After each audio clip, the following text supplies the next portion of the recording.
You are listening to Fierce Feminine Leadership, episode number 193, with Tara Mohr, author of Playing Big. Welcome to Fierce Feminine Leadership, the success podcast for women in business. Each week, we feature interviews and advice to help you step into your power and lead your way. Now here's your host, women's leadership expert, Eleanor Beaton. Hey there, Fierce Ones. Eleanor Beaton here, and welcome back to another episode of Fierce Feminine Leadership, the success podcast for ambitious women in business. This is episode number 193, and today we are talking about the concept of playing big, what it means, how to do it, how to know if you're doing it, and ultimately how to play a bigger game so that you can fulfill your destiny, really. And that may sound very grandiose, but that's really what it's about. It's about listening and tuning into your dreams, your hopes, to that intuitive wisdom inside you that's always available and willing to kind of guide you along. And I couldn't have a better guide or mentor for this particular episode than Tara Mohr. So Tara Mohr is the author of the acclaimed book, Playing Big. She's a women's leadership expert. She's a speaker, author, educator, coach, and she is the not only the author of Playing Big, Practical Wisdom for Women Who Want to Speak Up, Create, and Lead. She's also the creator of the Playing Big Leadership Program and Facilitators Training for coaches, therapists, and managers who support women in their personal and professional growth. One part poet, one part speaker, one part real women's leadership guru. She's brilliant. I love the book. If you haven't had a chance to read Playing Big, you really should. I invite you to get a copy, put it right up there next to Lean In, enjoy it, and use the wisdom in that book to help you figure out how, as Tara says, you can be more loyal to your hopes and your dreams than to your fears. Can't wait to bring Tara Mohr out, but first, we're going to hear from our Fierce sponsors. Do you sometimes worry about your financial future, but struggle to find the time to learn more about managing your wealth? Are you a female entrepreneur interested in taking your business to the next level, but don't know where to turn for help? Do you want to be more proactive managing your finances, but need some support in taking that next step?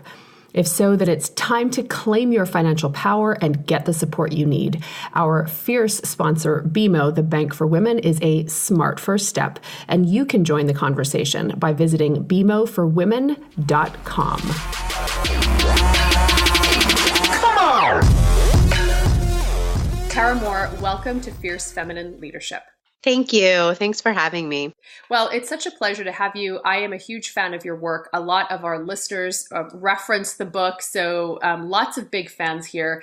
And for those who have not read the book or aren't as keenly familiar with your work as I am and many of our listeners are, what does it mean to you to play big? My definition of playing big is that playing big is being more loyal to your dreams than to your fears. And that definition comes from my own journey and a moment in my own life that I can't believe is almost about 10 years ago now. It really was at the outset of this journey of looking at my playing bigger and women's playing bigger.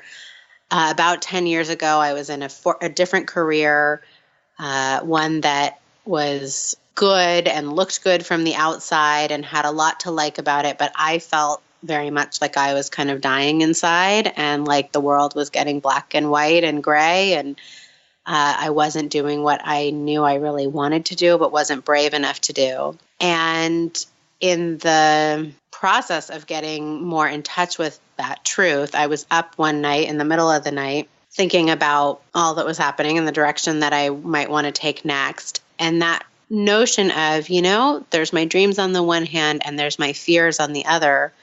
And for years and years and years, I've been putting my loyalty with my fears. That idea just stuck out so strongly for me. And then I noticed that when I started sharing in the years to come about my journey and about this idea of women playing bigger, whenever I would say being more loyal to your dreams than your fears, or being more loyal to your fears than your dreams, right? That idea, everyone would like take out their pens and write that down. It just resonated with people really strongly. And I think it's the most succinct way to talk about what we really mean by playing big. And the interesting thing is that with that definition, nobody else can know what your playing big is or what my playing big is. And sometimes the things we do when we're playing bigger in that way, when we're really going for our dreams, sometimes they look big to people on the outside and everyone else gets how that's playing big. But sometimes it means not taking the prestigious promotion or starting a business that everyone else thinks is a little kooky, or devoting more time to a creative pursuit that doesn't look big or impressive or anything like that on the outside, because it's an inside game. It's about getting clear about what your dreams are and courageously going for those. You know, the concept of practicing greater loyalty to your dreams than to your fears, it absolutely is a writer downer.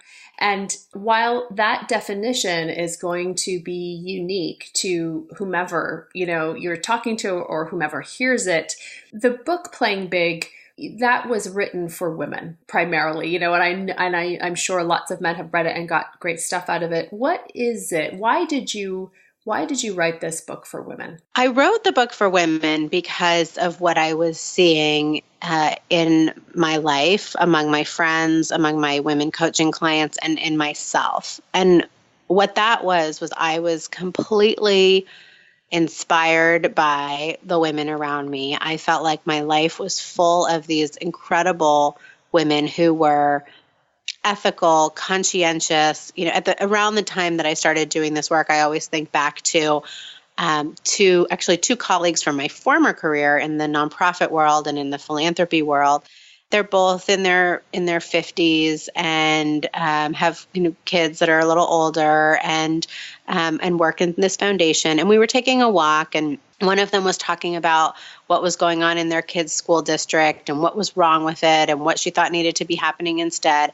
And the other one was talking about what was still happening at our foundation where I had previously worked, and what needed to happen for that foundation to really become a leader in the field, and some of the dysfunction that was going on with the leadership and what needed to be done differently. And I was listening to both of them just thinking, if my friend were the CEO of the foundation, it would be going a lot better than it is. And if my other friend would just run for the school board, she could clearly fix these problems that she's talking about in the district. And yet, of course, neither of them were doing that. And not just that they weren't doing it, the real problem was neither of them saw themselves as capable of making the difference that those witnessing them could clearly see they could make.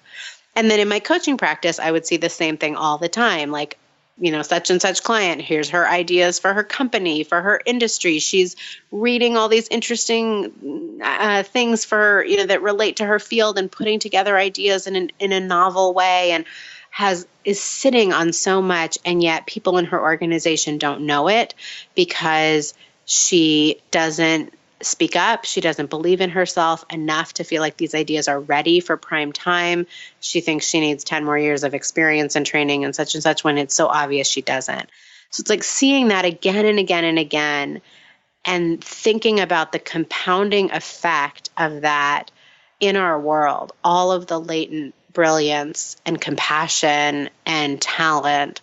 And then what's left over is that so often, unfortunately, the people we do get into leadership are not who we would want. It's not the people who are stepping up out of service or stepping up humbly because they want to make a difference. It's the people who are overconfident or power hungry or who have a lot of blind spots. And the result of that is a really out of balance and often insane and very unkind world. So for me, it's really about how can we as women do the inner work that has to complement a lot of the outer work that the women's movement has accomplished? How do we do the inner work so that we really start sharing what we know, creating the visions that we've been implanted with, stepping forward into leadership so that we create a more humane world. That's really the end game for me. So what are some of the signs, that a person might be playing small? Because sometimes the fear can do a great job of masquerading as truth or reality. So what are some of the common signs or common behaviors that we may exhibit when we're playing small? Yeah. So one is you have an idea for something you want to create, or you feel a sense of passion around an issue that you want to help address a need around, but you feel you're not ready in some way to go forward and do it. You might not feel personally ready. You might not feel experienced enough. You might not feel expert enough, educated enough. That's a really common way that our playing small shows up. And some of that is because as women, we've been trained to be the good girl and the good student. And what goes with that is I've got to have tons of time to study and prepare so I can execute this really perfectly. But what also is happening there is not just our conditioning, but the fear of what would it be like to lead or create imperfectly or with a feeling of not being in control. And I always say to women, a lot of people are now saying, remember, start before you feel ready and do it, do it when you don't feel ready. I hear that a lot now. And I think that's true. And I would say, am I ready is not even the right question. We can't ever assess what we're ready for in terms of what we're capable of. And really the question is, what do I want? What do I feel called to? And if the answer is, I do want that, I do feel called to that, then start. And interestingly, the world will give you plenty of information on where you might have some lacking readiness or whether you are ready, right?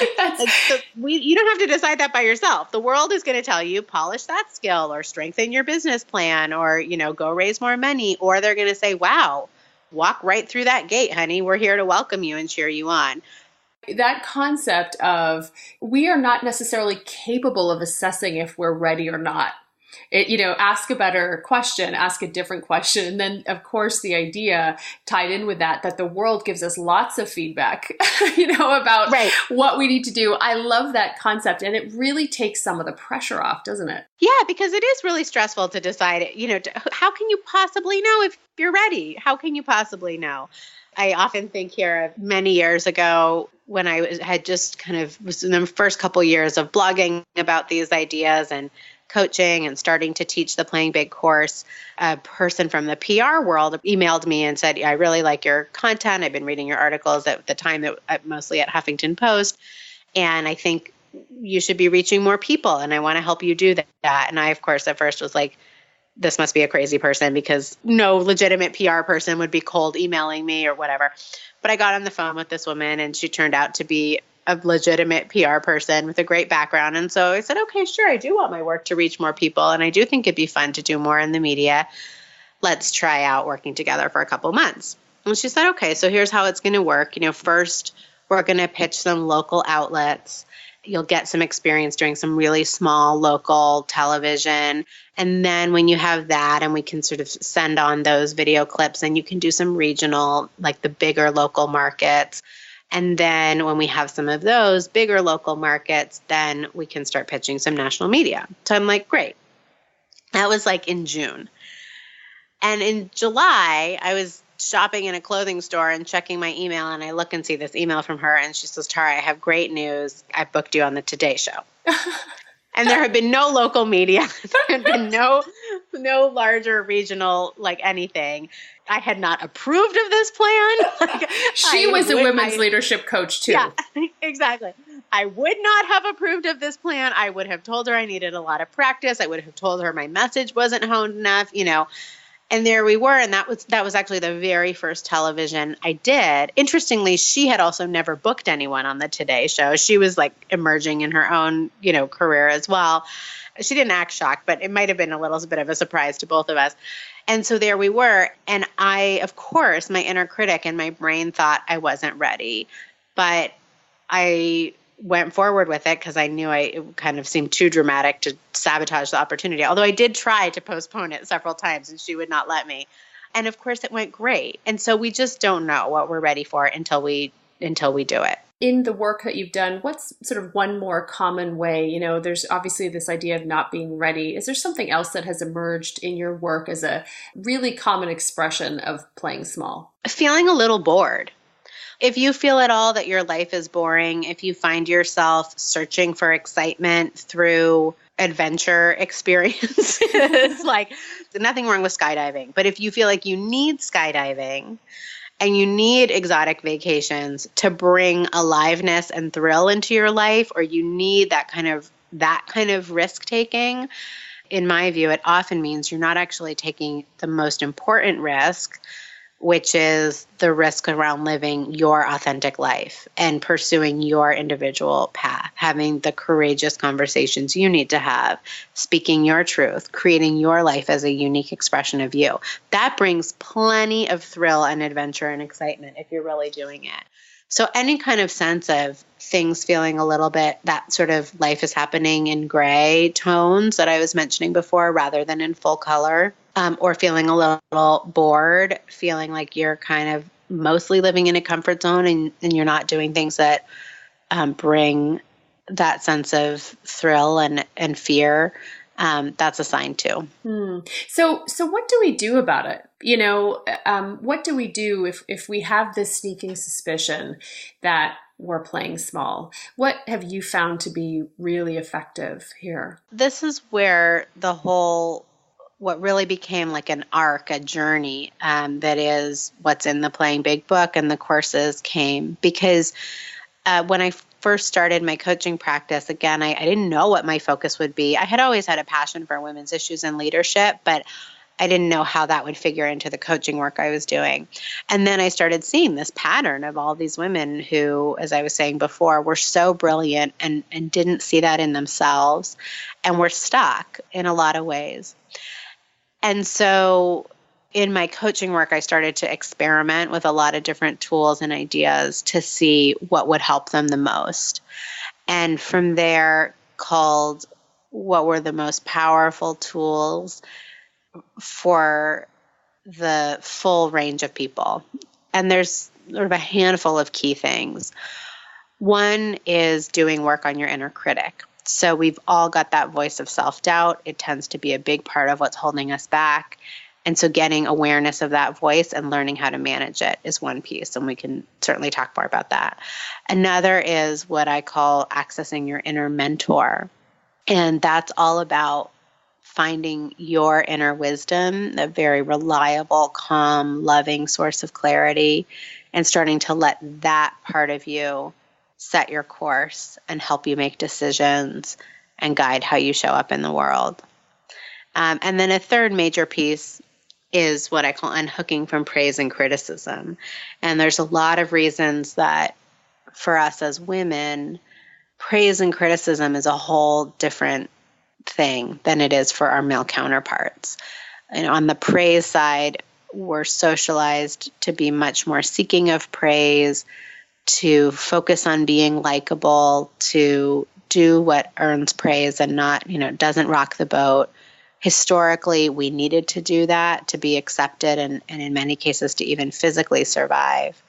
And then on the criticism side, it's also different for us because there's lots of research that shows us, and we all know it anecdotally, that women receive more criticism than men, more personal criticism than men in the workplace. We tend to even receive vulgar, sexualized, violent criticism if we put our voice out in the public sphere. So learning how to become less beholden to praise, learning how to cope with that kind of criticism and not just live a life trying to stay small and avoid it. Those are really important milestone pieces on the journey to playing bigger. It's so interesting, this idea of unhooking from praise, because unhooking from criticism feels completely intuitive, of course. And, I know intellectually that unhooking from praise is really just another way in which our attachment to what other people think is manifested. I'm curious, because of the huge success of the Playing Big book, I mean, it feels more like a movement in the sense that the book has been a major success.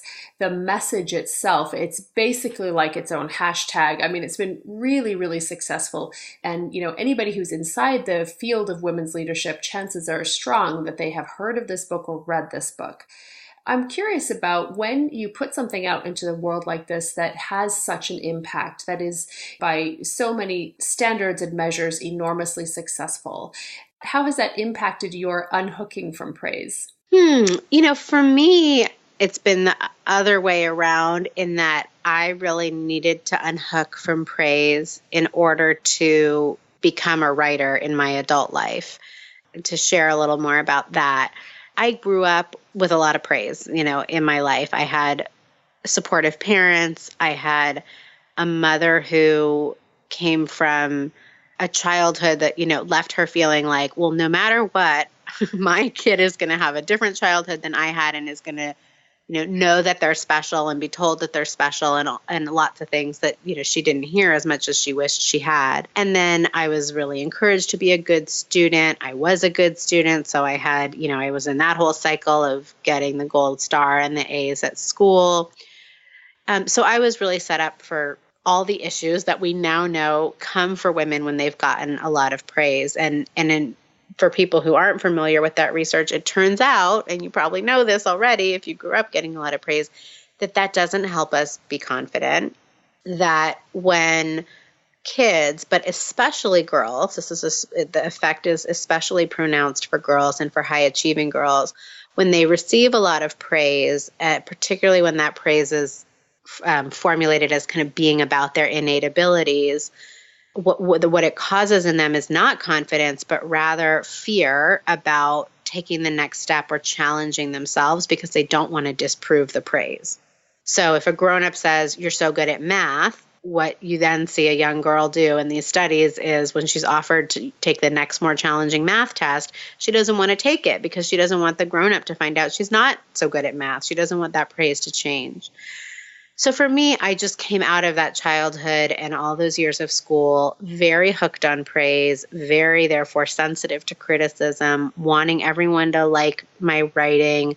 And I did a lot of writing for most of school and loved writing. But then as time went on and the university environment got more competitive with writing workshops and so on, I was just so attached to the praise and so afraid of the criticism that it started to really affect my creativity and my ability to enjoy writing. By the time I graduated from college, for most of the 7 or 8 years after that, I didn't write at all. And I really missed it. And I didn't know how to go back to it because every time I would sit down to write, I would hear an Ivy League professor in my head saying, this is clunky, this is sappy, this is naive, this isn't good writing, which were all things that my Ivy League professors had said to me, when I was in school in one form or another. And I would even have, I had several classmates and good friends who had gone on to be English professors. And I would just sit there thinking about what I wanted to write and think, they're going to think this is horrible, especially because I wanted to write spiritual material. And a lot of my community was quite secular and, would have seen that as kind of mushy and woo-woo. So I was stuck. And I was trying to write when about 7 or 8 years into this, what I call my sabbatical from writing, sponsored by my inner critic, the pain of not writing was just getting greater and greater. And I had started to work with a coach and got in touch with I really want to be writing again. And that feels important to me. And it feels like somehow it's going to be part of my future path. I don't know how, but I sense that it is. I would sit down at the computer most mornings before I went to work and try to write. And usually the words wouldn't flow or I would hate what I wrote and I would hear the professors in my head and all of that.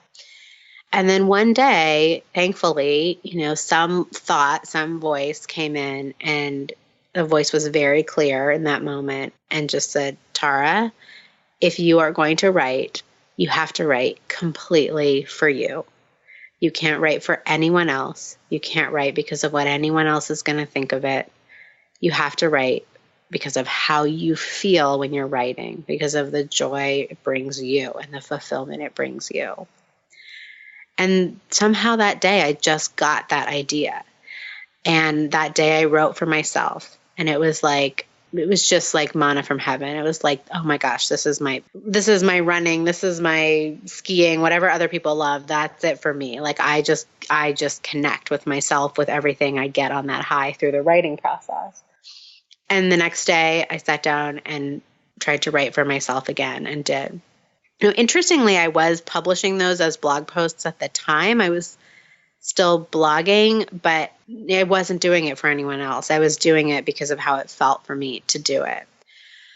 So that was the beginning of my unhooking from praise and criticism. And then I just felt really clearly like I got to keep doing it for that reason. And I did. I also started to understand that as a writer, you can't really write anything new or unique if you're worrying about what other people are going to think.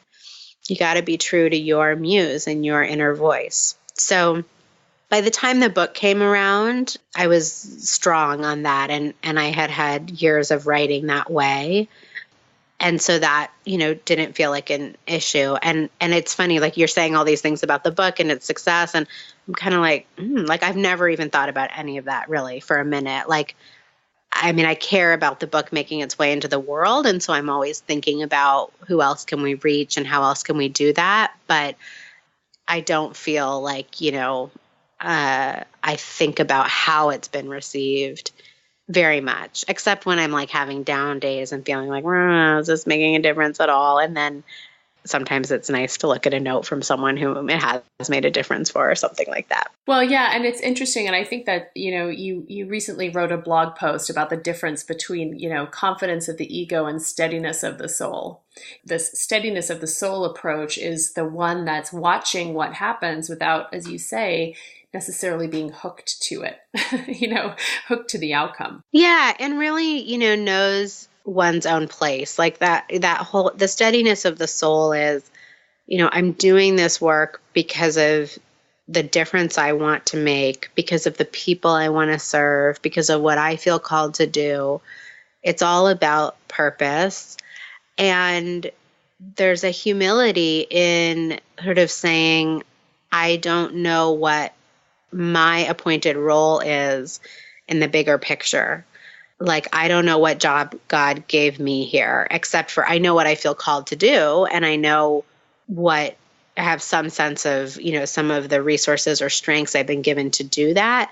But in terms of where that goes in the world or the scale that it reaches, like that is not in my control. It's none of my business. Like, I'm not the one designing that part of the plan. I feel very clear on that.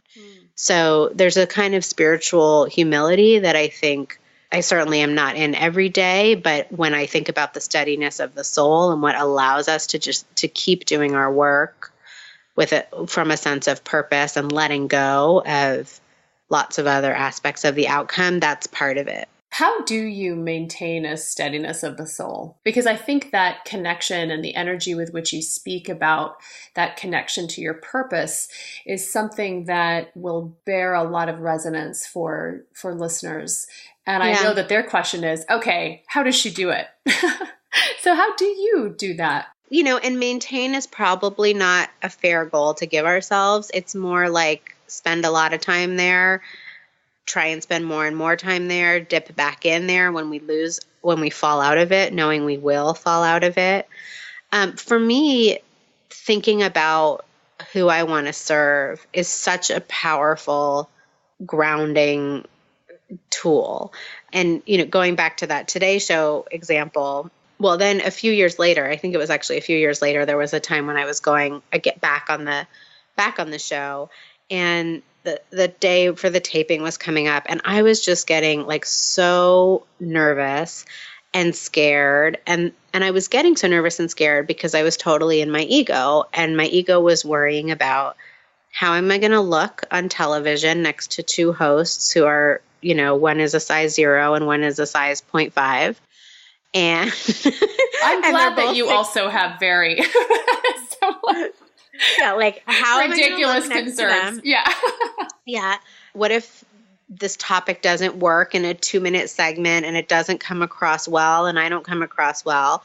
What if they don't, these particular hosts sometimes sort of kind of ridicule their guests. And so I was worrying about that. I was just really in it with all of those worries. And then I remembered like, oh, wait, when I'm scared, I try and focus on service because that helps me stop being scared. And it was like I had totally forgotten about the whole service side, which was that 3 million people watch this show every day, literally 3 million. And I get to talk to them. And what do I want for them?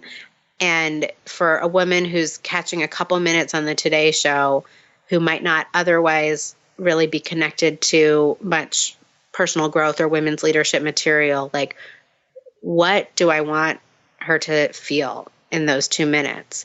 And of course, when I connected to that, it's like, who the F cares what I look like in this dress?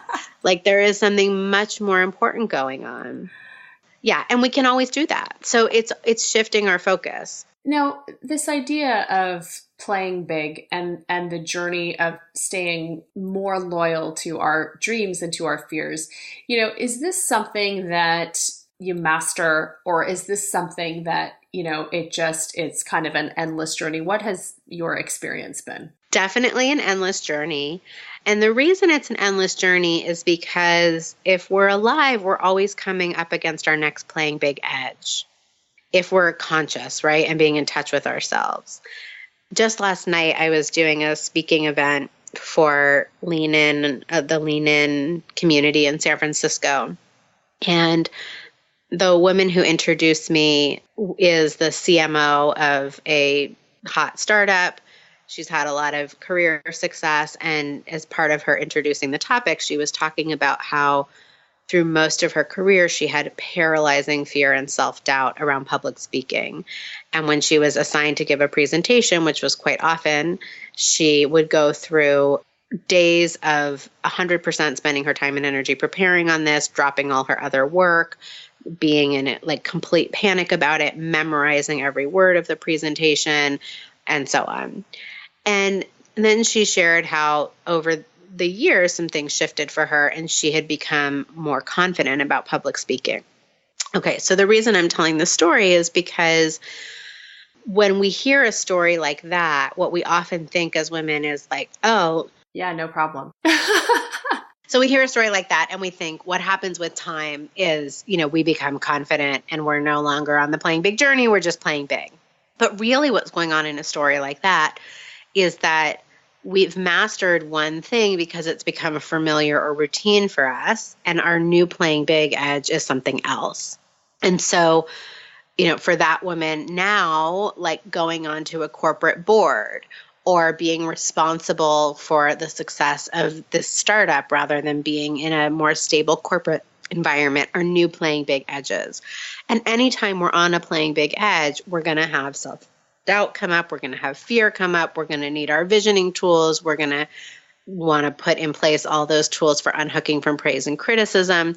So it's more about the what shifting and then needing to use the tools. And that's why, in everything I teach and what's in the book, it's about tools that you use in the moment as these challenges come up. And those tools you want to use lifelong as these things come up again and again and again.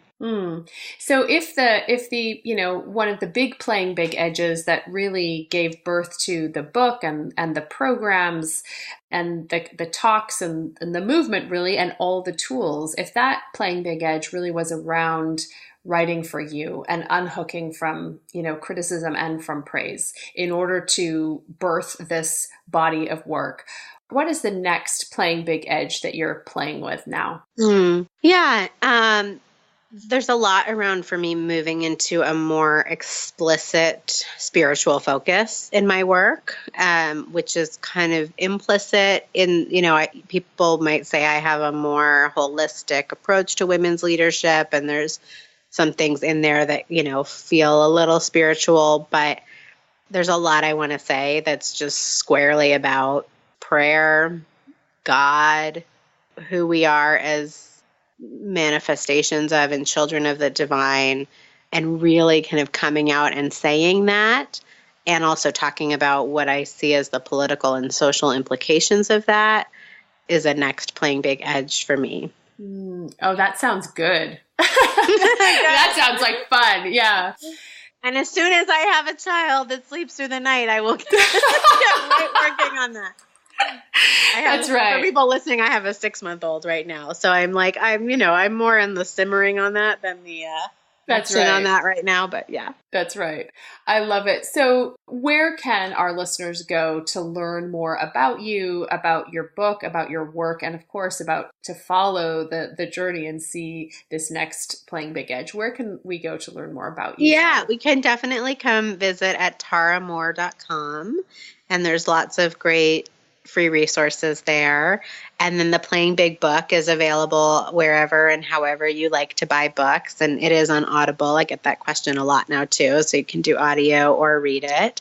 And yeah, those are the best places to start. Well, it's been such a pleasure to have you on the show. Thank you so much for your work. And I look forward to seeing what comes next. Thank you, Tara Mohr. Thank you. Thanks, Eleanor.